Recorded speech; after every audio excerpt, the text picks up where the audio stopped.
Bonjour à tous, bienvenue dans Chine-France, le journal, votre émission quotidienne d'information sur la Chine sur Mandarin TV. Tout de suite, les titres de ce journal.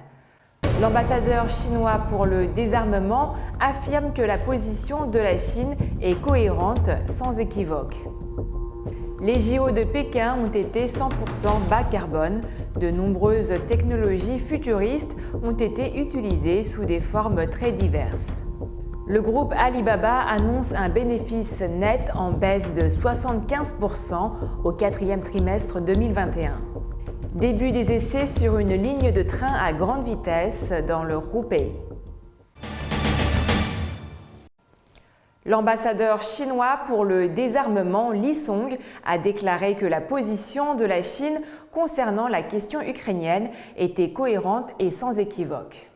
L'ambassadeur chinois pour le désarmement Li Song a fait ses remarques jeudi en s'adressant à la session plénière de la conférence sur le désarmement à Genève. Il a déclaré que la priorité immédiate était d'éviter que la situation n'empire tout en renforçant les efforts diplomatiques. Il a déclaré que la Chine a apprécié que la Russie et l'Ukraine montrent leur volonté de négocier. L'ambassadeur Li a appelé la communauté internationale à encourager une atmosphère et des conditions favorables au dialogue. Il a déclaré que l'Ukraine devrait devenir un pont entre l'Est et l'Ouest et non pas une ligne de front pour une confrontation entre des puissances majeures. Li Song a ajouté que la Chine défendait une sécurité commune, intégrée, coopérative et durable et était prête à poursuivre son rôle constructif à cet égard. Torche à hydrogène, stade transformé en terrain de sport d'hiver, restaurant intelligent, découpage temporel. Aux JO d'hiver de Pékin, les technologies futuristes se sont multipliées, mais sous des formes très diverses. L'histoire centenaire des JO est aussi celle de l'évolution du progrès technologique. Force est de constater que les JO entrent dans l'ère de Big Data et de l'intelligence artificielle. Aux JO d'hiver de Pékin, les technologies futuristes ont permis d'optimiser l'expérience olympique à plusieurs niveaux, que ce soit pour améliorer l'efficacité de l'entraînement des athlètes, pour respecter l'équité lors de compétitions ou pour assurer le soutien logistique. Au niveau du sport, les technologies utilisées ont été par exemple la stimulation de l'entraînement au moyen de l'informatique, la technologie de soufflerie appliquée à la natation, à l'aviron ou encore au patinage de vitesse sur piste courte. Le but étant de personnaliser l'entraînement et de repousser les limites du corps humain, ce qui permet aux athlètes de tendre davantage vers la devise olympique « plus vite, plus haut, plus fort ». En dehors du domaine sportif, les technologies futuristes ont aussi été utilisées dans les villages olympiques tels que les robots de cuisine, les robots de livraison de repas, les studios mobiles intelligents, les lits intelligents zéro gravité. Autant de technologies mises au service des athlètes pour assurer leur séjour en matière de nourriture, d'hébergement et de sécurité médicale, mais aussi pour répondre aux exigences sanitaires dans le contexte de la lutte contre le Covid-19. Certes, les technologies futuristes ont brillé de mille feux lors des JO d'hiver de Pékin, mais elles n'ont pas été conçues uniquement pour cet événement sportif. Ainsi, les équipements d'entraînement, comme les voitures de cire à neige, une première mondiale made in China, les super simulateurs de ski ou encore les tremplins de saut à ski seront réutilisés après les JO. Il en sera de même pour les stades olympiques comme l'anneau national de patinage de vitesse, le cube de glace ou encore le Rui des neiges.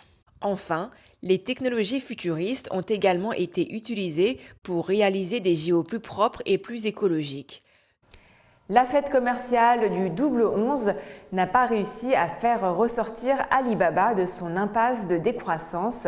Le 24 février, le géant d'e-commerce a fait état d'une chute de 76% de son bénéfice net au quatrième trimestre 2021 à 19,2 milliards de yuans.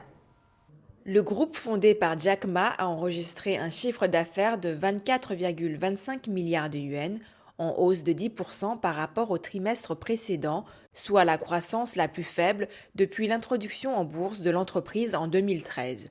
Pour le PDG d'Alibaba, Zhang Yong, la contre-performance financière est due notamment à la conjoncture économique peu optimiste, au manque d'enthousiasme des consommateurs ainsi qu'à la concurrence exacerbée dans l'e-commerce.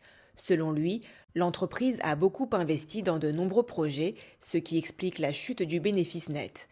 Dans le même temps, le groupe peut se consoler d'une forte augmentation du nombre de ses utilisateurs actifs de 43 millions pour atteindre 1,28 milliard et le nombre de consommateurs en dehors de la Chine atteint la barre symbolique de 300 millions. Le marché international est désormais considéré comme le nouveau terrain de croissance par Alibaba.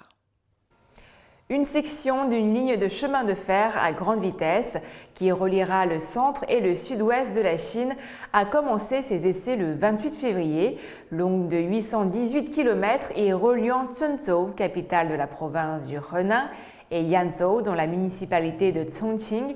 La nouvelle ligne réduira de moitié le temps de trajet entre les deux villes à 4 heures. Elle devrait ouvrir en juin.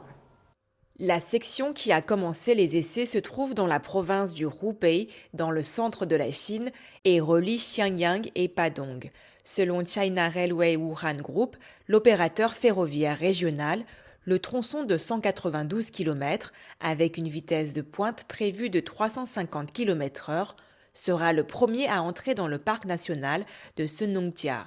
Il permettra aux gens de voyager de Wuhan, la capitale provinciale du Hubei, à Senongtia en environ 2 heures. Dans le même temps, une nouvelle autoroute reliant le canton et la gare est en cours de construction et devrait être ouverte à la circulation avant l'ouverture de la ligne de chemin de fer.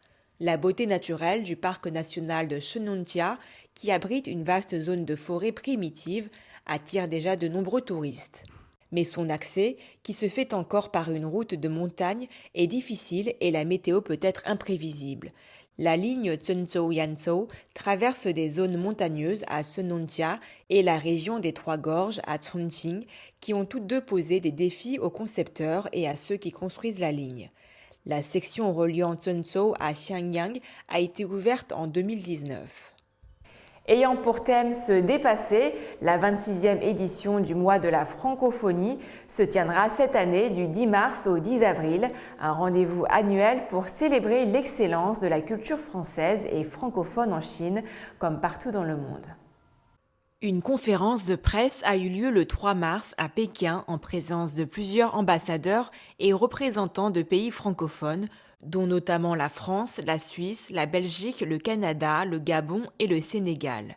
Bernardino Regazzoni, ambassadeur de Suisse en Chine et président du groupe des ambassadeurs francophones en Chine, a déclaré que dans le monde, 300 millions de personnes parlent le français et 150 millions de personnes apprennent le français comme langue étrangère, ce qui en fait l'une des 5 langues les plus étudiées dans le monde. Il a ajouté que la francophonie est bien vivante en Chine, puisqu'il y a 140 000 apprenants de langue française et 150 départements de français dans les universités chinoises.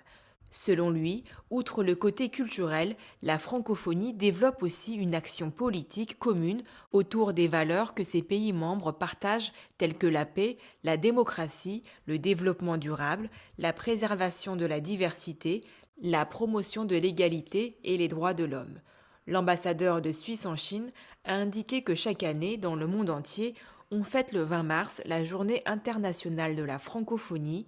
Le mois de mars est consacré à des manifestations culturelles où les pays membres mettent en scène leurs différentes façons d'incarner la francophonie. Cette année, Anaïs Martin, artiste française et chanteuse du groupe River Band, a été invitée à parrainer le mois de la francophonie.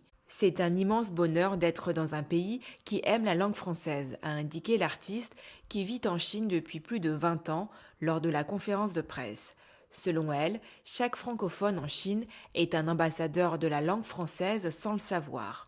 Le 26e mois de la francophonie en Chine a préparé pour le public chinois un riche programme qui regroupe spectacles, conférences, expositions, ateliers, concours, rencontres et cinéma. Un calendrier détaillé est disponible sur le site internet du mois de la francophonie 2022. C'est la fin de votre journal. Merci à tous de l'avoir suivi. N'oubliez pas de vous abonner à la chaîne YouTube de Mandarin TV ainsi que d'activer la petite clochette de notification pour ne rien rater. Très belle journée ou très belle soirée à tous.